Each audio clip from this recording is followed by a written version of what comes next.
A esta lección le he llamado la danza de la victoria y ha puesto a muchas personas a pensar. Y cualquier persona que te ponga a pensar es tu amigo. No necesariamente tienes que estar de acuerdo, pero si te ponen a pensar, muchas personas, yo siempre he estado preocupado de que me iba a morir y me iba a ir al cielo con un cerebro nuevo, porque nunca lo puse a trabajar aquí. Desgasta tu cerebro para Dios, es decir, piensa, para eso te dio uno. Me gusta ponerlos a pensar, les digo, ¿puedes alabar a Dios con tu boca? Y ellos dicen, oh sí, claro que puedo. ¿Qué tal con tus manos? ¿Puedes alabarlo con tus manos? Sí. ¿Y qué tal con tu billetera? ¿Puedes alabarlo con tu billetera? Sí. ¿Y qué tal con tus pies? ¿Puedes alabar a Dios con tus pies? Ay Dios, muchas personas tienen problemas con este asunto de la danza. Este es uno de los momentos cumbre en la vida de David. Esta es la historia de cuando él trae el arca a Jerusalén.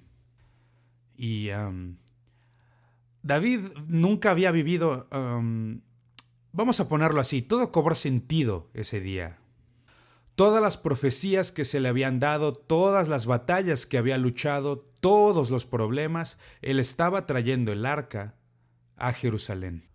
Es una historia hermosa, una historia asombrosa. Vamos a ver qué podemos aprender de esta historia. El arca del pacto. El arca del pacto, por supuesto, es esta pequeña caja de madera recubierta con oro, que tenía dos serafines dorados sobre lo que es conocido como el propiciatorio, con la presencia de Dios por encima de ellos. Y es lo que representa para ti y para mí. Es la presencia de Dios. La presencia de Dios sobre Israel. Lo triste fue que Israel jamás reconoció la importancia de lo que fue el arca del pacto. David sí entendió la importancia del arca, que representaba a Dios o a la presencia de Dios. Entonces, el corazón de David está aquí. Existen dos tipos de errores que puedes cometer. Están los errores de la cabeza y están los errores del corazón. Un error de la cabeza es solo eso, un error, pero un error del corazón es pecado. No hay pecado involucrado en esto, pero David cometió algunos errores en la manera en que intentó llevar el arca hacia Jerusalén. Hasta ese tiempo los israelitas no habían reconocido la importancia de lo que era el arca y su valor.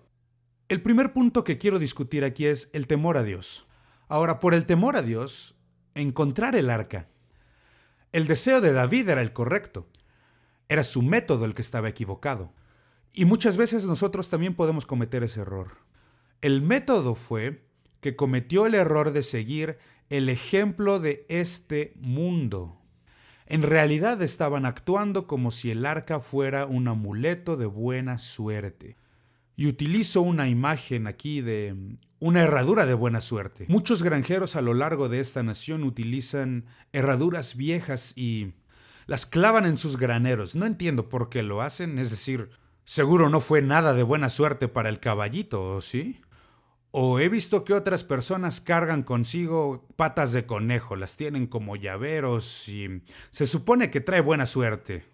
Son sus amuletos, aunque el conejito no fue muy suertudo. Pero eso es lo que están haciendo, tratan a Dios como si Él fuera algún tipo de amuleto de buena suerte. Dios no es así. No puedes tratar a Dios a la ligera. Ese es un grave error. El temor a Dios. Lo que ellos están haciendo es seguir un ejemplo puesto por los filisteos unos 100 años atrás. Como ya habíamos dicho antes, durante el tiempo del reinado de Saúl y durante el tiempo en que el profeta Samuel estaba gobernando Israel. Nadie parece reconocer la importancia de lo que es el arca del pacto. David, y esto creo que regresa a su adoración a Dios y a su amor y su relación con Dios, quiere mover el arca hacia Jerusalén, hacia su nueva ciudad capital. Todo suena excelente, excepto que sigue el ejemplo equivocado. Ahora tienes que volver a leer esta historia en el primer libro de Samuel, en el capítulo 6, en donde está hablando sobre cómo cómo bajo el gobierno, antes de que Samuel fuera el profeta, él estaba ahí con el sumo sacerdote Elí. Y el sumo sacerdote Elí tenía 2 hijos que estaban a cargo del arca del pacto. Y los israelitas van a la batalla contra los filisteos y deciden que si llevan el arca del pacto con ellos, les aseguraría una victoria. De nuevo, la están tratando como un amuleto. Y entonces van y mueven el arca del pacto del lugar en donde estaba y la llevan al campo de batalla. Cuando los filisteos se enteraron, se aterrorizaron y dijeron: ¡ay no! Este gran Dios ha bajado al campo de batalla y nosotros debemos pelear como hombres. Bueno, Dios no estaba con los israelitas, aun si el arca del pacto estaba ahí, porque no es un amuleto de buena suerte. No puedes tratar a Dios de esa forma. En vez de buscar a Dios y darle el lugar que Él merece en sus vidas, ellos intentan usar a Dios para su propia ventaja personal. Y fueron derrotados. Se asombraron. Los hijos de Elí murieron en la batalla. Y necesito contarte solo un poquito más sobre esta historia, porque cuando los filisteos capturaron el arca del pacto dijeron: vaya, esto es genial. Nuestros dioses han derrotado a su Dios. Entonces se llevaron el arca a su templo. Los filisteos vivían junto al océano, entonces hacían mucha pesca. Y tenían a este dios que era mitad hombre y mitad pez, le llamaban Dagón. Pero es mitad hombre y mitad pez, tiene el torso de un hombre, pero tiene la cola de un pez. Sería como una sirenita, pero en hombre, y más o menos así se veía este Dagón. Bien, a la mañana siguiente entran, y aquí está su dios Dagón, rostro en tierra, y frente al arca del pacto. ¿Y qué haces cuando tu Dios está todo caído? ¿Lo levantas otra vez? Entonces ponen a Dagoncito otra vez en su lugar, regresan a la mañana siguiente y vuelven a encontrar a Dagón caído, pero esta vez con su cabeza rota, sus manos rotas, y están todas esparcidas por el umbral de la puerta. ¿Y qué es lo que hicieron? Bueno, la superstición religiosa. Convirtieron a ese lugar en un lugar sagrado, lugar donde la cabeza de Dagón había caído. Sus manitas, entonces ya nadie más iba a pisar el umbral de la puerta, ahora todos iban a brincarse. Te echarías a reír de no ser un asunto serio, ¿sí o no? Estamos lidiando con valores eternos aquí y la gente está haciendo toda clase de jueguitos. Esa es la historia de Dagón. Ahora los filisteos están molestos. ¿Qué vamos a hacer? No podemos mantener a Dagón en su lugar. Se sigue cayendo y se sigue cayendo. Están molestos. ¿Qué van a hacer?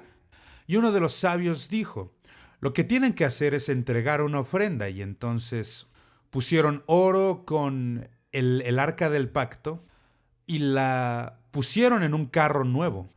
Y un hombre dijo: vamos a probar a ver si en verdad fue Dios o es algo que solo nos pasó y ya. Entonces tomaron 2 vacas que habrían dado a luz recientemente a unos becerritos. Y estos 2 becerritos, bueno, tú sabes lo que ocurre cuando apartas a un becerrito de su mamá. Van a empezar, bé, bé, ¿sabes? Quieren a su mamá. Entonces los pusieron en un lugar en donde no pudieran alcanzar a su mamá. Y dijeron: ahora veamos lo que ocurre. Las 2 vacas comienzan a caminar con el arca del pacto en el carro detrás de ellas. Y la Biblia dice que no se detuvieron una sola vez y que nunca miraron atrás una sola vez.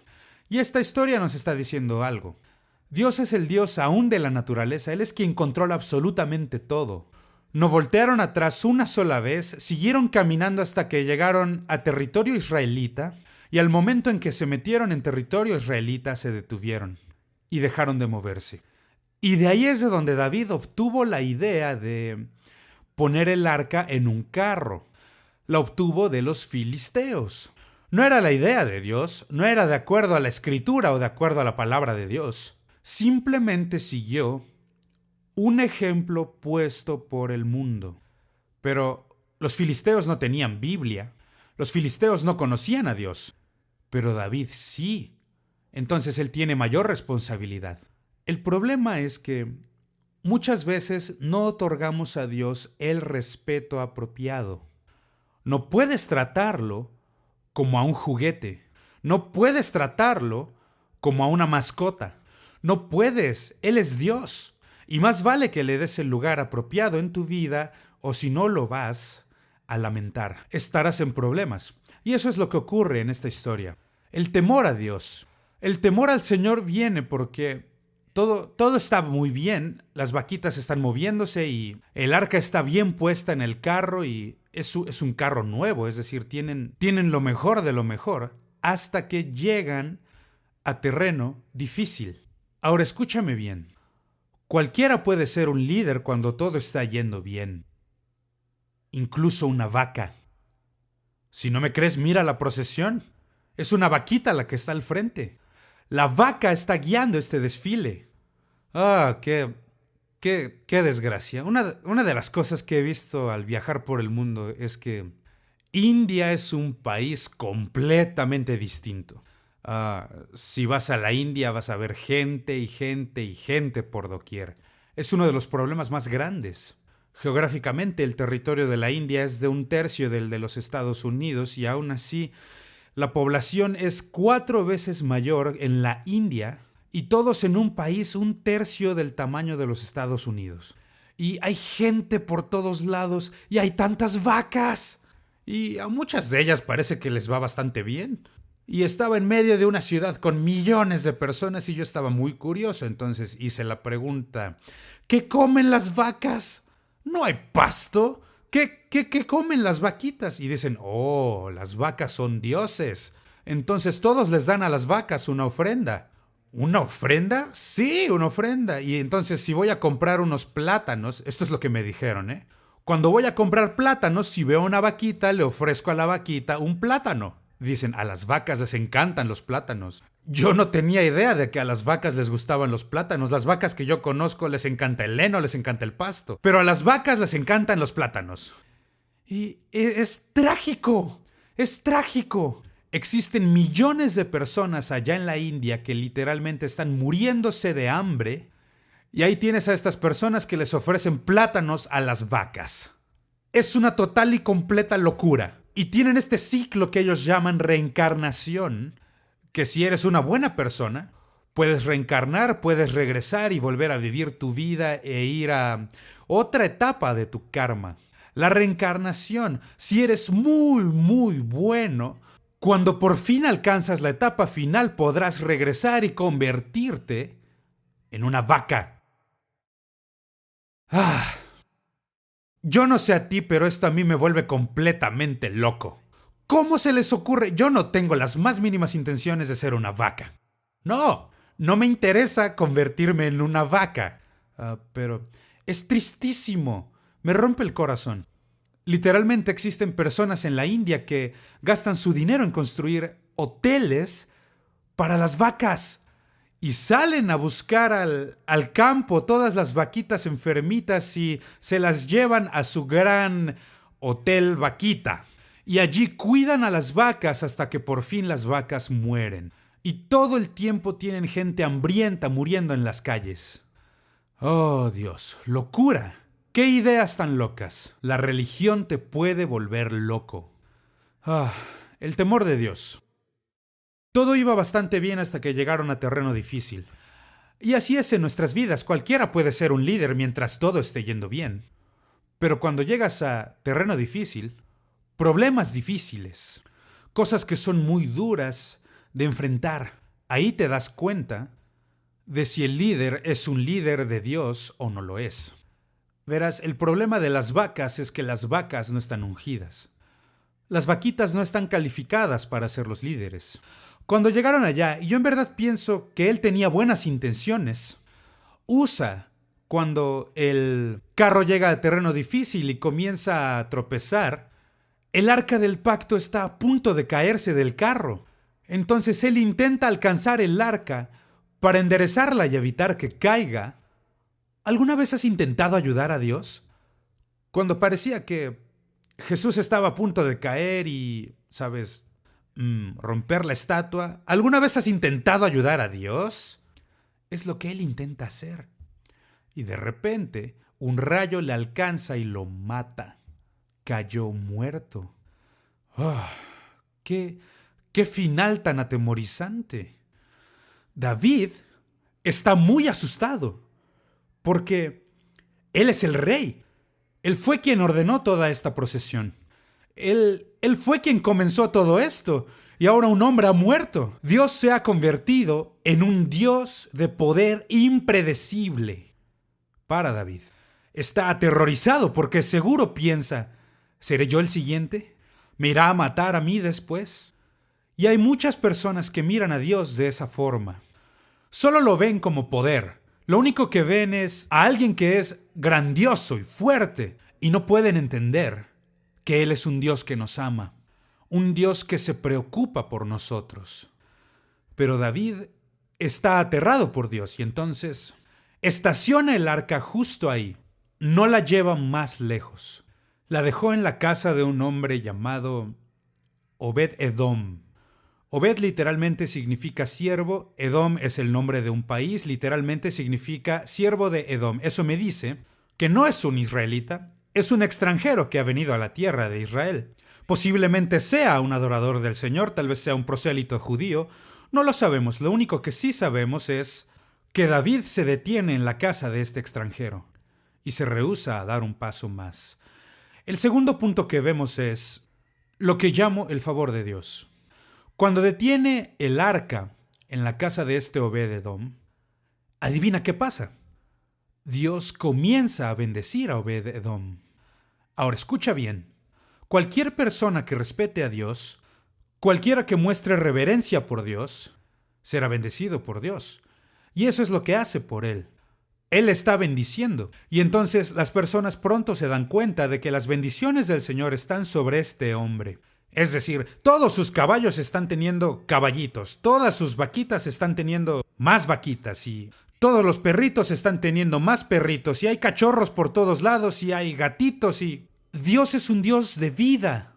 Y entonces toda esta vida está floreciendo y Dios está bendiciendo todo lo que Obed-Edom tiene. Todo el mundo lo ve. Y David se da cuenta, eso es lo que necesito en mi vida. Las bendiciones de Dios. No puedo vivir sin ellas. Y yo te confieso el día de hoy, yo soy un adicto a ellas. Yo no puedo vivir sin el favor de Dios. Anhelo el favor de Dios, oro por el favor de Dios. Señor, dame tu favor, rodéame con tu favor, porque si tengo tu favor, voy a tener todo lo que yo necesito. Pero sin tu favor, entonces estoy en problemas. David reconoce que esta bendición es lo que necesita, porque como he dicho, Dios le ha bendecido tanto. Él es el Dios de la multiplicación, porque Él no es el Dios de los muertos, Él es el Dios de los vivos. Entonces, Dios le ha bendecido en todas las cosas que Él tiene. Ahora, lo que David hace cuando ve el favor de Dios sobre este hombre, las personas hablan al respecto, y mientras él oye sobre esto, él dice, esto es lo que necesito en mi vida. Lo que Obed-Edom ha encontrado para su vida es el favor de Dios. Dios se deleita en dar cosas buenas. Jesús nos lo enseñó. Es el deleite de vuestro Padre el dar. A Dios le encanta dar. Y no solo nos da a nosotros, a Él simplemente le encanta dar, le encanta bendecir a la gente. Un día hermoso, no solo la gente buena lo disfruta, no, Él hace llover sobre justos e injustos. Él hace que su sol brille sobre justos e injustos. Dios es un buen Dios, le encanta bendecir a la gente, pero cuando se trata de sus hijos, a aquellos que le aman y le respetan, Él se deleita en hacer estas cosas. Entonces David reconoce, Dios no es un Dios de poder violento e impredecible ante el cual tenemos que estar aterrorizados. Dios no es un Dios ante quien siempre tenemos que estar a la defensiva y esperar qué va a hacer a la próxima. Y yo conozco muchas personas y yo sé que son sinceros al respecto, y respeto su sinceridad, pero quiero que sepas que Dios es un buen Dios. Yo no tengo idea de dónde sacamos estas ideas religiosas, pero yo crecí en la iglesia. Y al crecer en la iglesia, yo no sé de dónde saqué esta idea, pero yo tenía la idea de que yo no le caía bien a Dios. Me hice a la idea de que Dios no estaba feliz conmigo. De hecho, mi imagen mental de Dios era la siguiente. Algo así como un anciano con cabello blanco y una larga barba blanca, sentado en su trono con un gran palo en su mano, solo esperando a que yo hiciera algo incorrecto para que él pudiera golpearme. No sé de dónde saqué la idea, pero esa era mi imagen mental de Dios. Y un buen día me puse a pensar, a ver, espérame tantito. Si Dios solo quisiera golpearme, ya le he dado muchísimas oportunidades. Dios no quiere golpearme. Dios me ama. Dios quiere bendecirme. Dios es un buen Dios. ¿De dónde sacamos estos conceptos religiosos? David entiende que no es la culpa de Dios que Usa haya muerto. Usa fue quien cometió ese error. Dios quiere dar buenas dádivas a sus hijos. Entonces, cuando hablamos sobre el favor de Dios, las personas desean estas bendiciones sobre sus propias vidas. Lo que David quería hacer era traer el arca del pacto a Jerusalén, pero lo intentó hacer a su manera. Y ahora reconoce que intentamos hacer las cosas de la manera equivocada. Entonces busca en las Escrituras, que es lo que debió hacer desde el principio. Él busca en las Escrituras y encuentra que fue la irreverencia que Usa mostró hacia Dios. En otras palabras, él no mostró respeto. No estaba tratando a Dios con respeto. Simplemente hizo lo que él creyó que era lo correcto. Y la Biblia es muy clara. No era su posición el tocar el arca. En el mismo instante en que la toca, y hay cosas que Dios nos advierte muy bien, esta es una oración que has hecho una y otra vez, y la concluyes con estas palabras: porque tuyo es el reino, el poder y la gloria, por siempre. No nos pertenecen y jamás nos van a pertenecer, pero cuando tocamos esas cosas, y he visto a personas que tocan la gloria de Dios, cuando lo haces, te estás posicionando en peligro de juicio. Fue lo que pasó con Usa. Entonces David ha descubierto, al mirar las Escrituras, que ese fue su error. Había fracasado en consultar las Escrituras. ¿Qué decía la Escritura sobre ello? Cuando consultó la palabra de Dios, se dio cuenta del error que habían cometido. El tercer punto del que quiero hablar es la plenitud de Dios. Ya hablamos sobre el temor de Dios, el favor de Dios. Hablemos sobre la plenitud de Dios. Hay 4 cosas en particular que quiero usar como símbolos de la plenitud de Dios. Número 1, reverencia. Reverencia. La reverencia es una señal de la plenitud de Dios. Es trágico que muchas personas comienzan a tratar a Dios como un espíritu familiar. Puedo recordar como pastor, lo hice solo una vez y no lo volví a hacer porque no tenía la gracia para manejarlo. Miré por debajo de los bancos en la iglesia y descubrí que muchas personas habían puesto ahí sus gomas de mascar, debajo de los bancos. Dios, como dije, no tenía la gracia para manejarlo. Lo que quería hacer era ponérselos en la nariz, eso es lo que quería hacer. ¿Cómo puedes faltarle el respeto así a la casa de Dios? ¿Cómo puedes? Es decir, haz algo más con tu chicle, ponlo en un pedazo de papel o algo. Para empezar, ni deberías estarlo masticando ahí, trágatelo, haz algo, pero no lo pegues en el banco. Eso es tan irrespetuoso. ¿Estás escuchando? Esta actitud de no mostrar reverencia hacia Dios es una de las cosas que le metieron en problemas. Ahora, cuando David se da cuenta de esto, él dice: vamos a traer el arca del pacto, y comienzan a dar solamente 6 pasos. 6 pasos, y dice: alto, alto. Vamos a ofrecerle un sacrificio a Dios. Era reverencia. Él está mostrando reverencia a aquel que les había dado vida, que les había bendecido. Con la plenitud de Dios, encontramos que la humildad es una señal. de la plenitud de Dios. Verás, no hay nadie que pueda vivir en conexión con Dios sin reconocer su grandeza. Él es más grande que nosotros. La humildad es una señal de la plenitud de Dios. David se humilla a sí mismo, se despoja de sus ropas reales como un rey que es, y se queda revestido con el simple atuendo del sacerdote, que la Biblia llama el efod.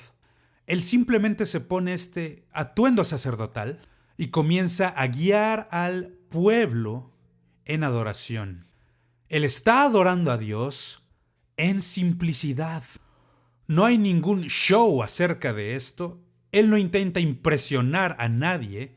Él solo se humilla a sí mismo. Deliberadamente hace esto al despojarse de su ropaje real. Si vamos a ser líderes espirituales, necesitamos guiar en adoración. Y esto es algo que le digo a los pastores todo el tiempo. ¿Quieres que tu gente ore? Tú debes orar. Muéstrales cómo. ¿Quieres que tu gente adore? Tú debes adorar. Dales el ejemplo. Sé tú un ejemplo que ellos puedan seguir. Lo que quieras que ellos sean. ¿Quieres que tu gente ame la palabra de Dios? Tú debes enamorarte de la palabra de Dios. Es lo que David está haciendo.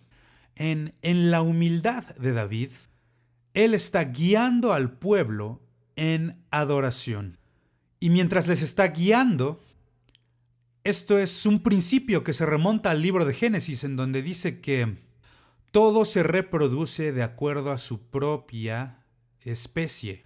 10 veces Dios lo dice en el libro de Génesis, de acuerdo a su propia especie. Según su propia especie. Entonces, según como tú seas como líder, tu gente comenzará a desarrollar los mismos dones, el mismo espíritu, las mismas actitudes que tú tengas, porque nos reproducimos según nuestra propia especie. Seguimos hablando sobre la plenitud de Dios y quiero darte la tercera cosa que veo aquí. Gozo. El gozo es una señal de la plenitud. Que Dios nos ayude a no ser cristianos enojones, quejumbrosos y amargados. Que Dios nos ayude a sonreír. Yo no soy ningún médico, pero me he puesto a estudiar un poquito y me dicen que se requiere la mitad de músculos para sonreír que para fruncir el ceño. Solo la mitad de los músculos. Puedo ahorrarle a varios mucha energía. Si tan solo sonrieran. Sonríe. Dios quiere que disfrutemos la vida. Es por eso que las aves cantan. Dios les creó para que cantaran. Quiere que disfrutemos la vida, por eso existen las flores. Dios es un Dios feliz. No un Dios enojado, es un Dios feliz. Entonces, este gozo, David adora a Dios, dice aquí, con todas sus fuerzas. Y por eso te hacía la pregunta al principio. ¿Puedes alabar con tus pies? David sí podía. David alaba a Dios y están estas ocasiones especiales en que es incorrecto que nosotros no le celebremos. Yo sé que hay gente que se la quiere pasar de fiesta todo el tiempo, pero la vida no es una fiesta. De fiesta todo el tiempo, eso es ridículo, eso es irse al extremo. Pero, por el otro lado, hay ocasiones en que estaría mal no estar de fiesta.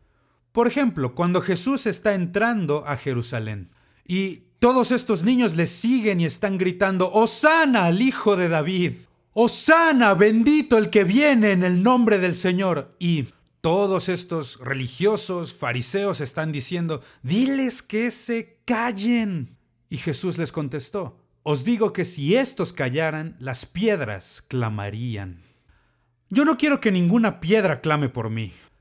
Yo quiero adorar a Dios en su plenitud. Entonces hay ocasiones en que el Espíritu obra en tus pies y entonces comienzas a adorarle con todas tus fuerzas. Ahora, lo que la palabra hebrea literalmente significa cuando dice que danzaba con toda su fuerza, Es una palabra que literalmente significa girar. Entonces David está saltando y girando, eso es lo que él está haciendo aquí. Y está saltando y está dando vueltas y parece un niño chiquito. Parece un niño en Navidad o en su cumpleaños. Está celebrando. Tú lo has visto con los niños. Los niños cuando todavía son pequeñitos, antes de que sean lo suficientemente grandes para descubrir el espejo, sino cuando aún son pequeñitos. Jesús dijo que deberíamos recibir el reino de Dios como un niño pequeño. Entonces, con los niños pequeñitos, cuando están ahí festejando, es su cumpleaños y tienen ahí el pastel y es la fiesta, los miras y no pueden estar quietos y sus pies comienzan a moverse y comienzan a dar vueltas y comienzan a saltar y... ¿Por qué? No es que estén haciendo algo incorrecto. ¡Están celebrando! ¿Por qué no hacerlo con Dios de la misma forma? Yo pienso que hay ocasiones en que sería incorrecto no celebrar. Es lo que Jesús está diciendo cuando dice que las piedras clamarían. Entonces, este es el mejor día en la vida de David. No le vemos haciendo esto todo el tiempo. De hecho, esta es la única ocasión en que la Escritura registra que lo haya hecho. Pero, en este día, el mejor día de su vida, sus pies se rehúsan a mantenerse quietos. Y está saltando y girando y... no a todo el mundo le agrada esto. No todo el mundo está contento al respecto, y desde luego también ocurrió en la vida de David. Hay algo más que quiero señalar concerniente a la plenitud de Dios, y es la generosidad. La Biblia dice que David comenzó a dar obsequios a todo el pueblo. David regresó a casa después de haber hecho todo esto, de bendecir a la gente, regresó a casa para bendecir a su familia. Y fue ahí al volver a casa cuando se llevó una gran sorpresa. Desde luego la sorpresa fue su esposa Mical. A Mical no le agradó para nada lo que había visto ese día. Ella había mirado por la ventana y la había visto danzando y dando vueltas y dijo: eso está por debajo de tu dignidad como rey. Te despojaste de tu ropaje real y estás ahí danzando como un ebrio. Y, ay Dios, David nunca se la quitó de encima. David dijo: no, yo no voy a dejar de danzar solo porque tú hayas dejado de danzar. Yo no voy a dejar de adorar solo porque tú dejaste de adorar. De hecho, él dijo: a la próxima voy a adorar a Dios aún más intensamente de lo que he hecho hoy. Vaya, con razón tuvieron problemas maritales, ¿o no? Es decir, esto es bastante obvio, que fue el orgullo de Mical lo que le produjo infertilidad. 2 veces en este pasaje de la Escritura él le llama Mical, la hija de Saúl. Ella pudo haber sido Mical, la reina de Israel. Pudo haber sido Mical, la esposa de David, pero escogió a su padre fallecido. Escogió a Saúl, que lo había perdido todo, y murió a los pies de una bruja. ¡Oh, la tragedia que vino! No dejes de adorar a Dios solo porque alguien más haya dejado de adorar. Hay ocasiones en la vida en donde tiene que haber celebración. Tenemos que regocijarnos, tenemos que alabar a Dios. Tenemos que darle gloria a Dios. Recuerdo que hace muchos años mi esposa y yo estábamos rumbo a un servicio muy temprano una mañana. Y teníamos que conducir por 1 hora, hora y media para llegar al lugar donde yo tenía que estar predicando. Yo no soy un mecánico, pero algo falló con los frenos de nuestro automóvil y me di cuenta cuando estábamos subiendo por una colina y algo estaba mal, entonces me detuve y bajé para revisar los frenos y los 4 frenos estaban fallando. Había mucho humo, mucho humo saliendo de ahí. Y cuando me detuve hacía mucho frío. E intenté 2 o 3 cosas diferentes, no sabía qué pasaba. Por fin dije: vamos a orar. Cuando oramos, Dios arregló los frenos de ese auto y recuerdo haberle dicho a mi esposa: tengo que decírselo a alguien. A la primera persona que yo vea se lo voy a decir. Seguro ese muchacho creyó que yo estaba loco, pero me importaba un cacahuate. Salté de mi auto y le grité: Dios acaba de sanar los frenos de mi carro. No funcionaban ni Jesús los arregló. Ay Dios, hay ocasiones en que solo necesitas celebrar.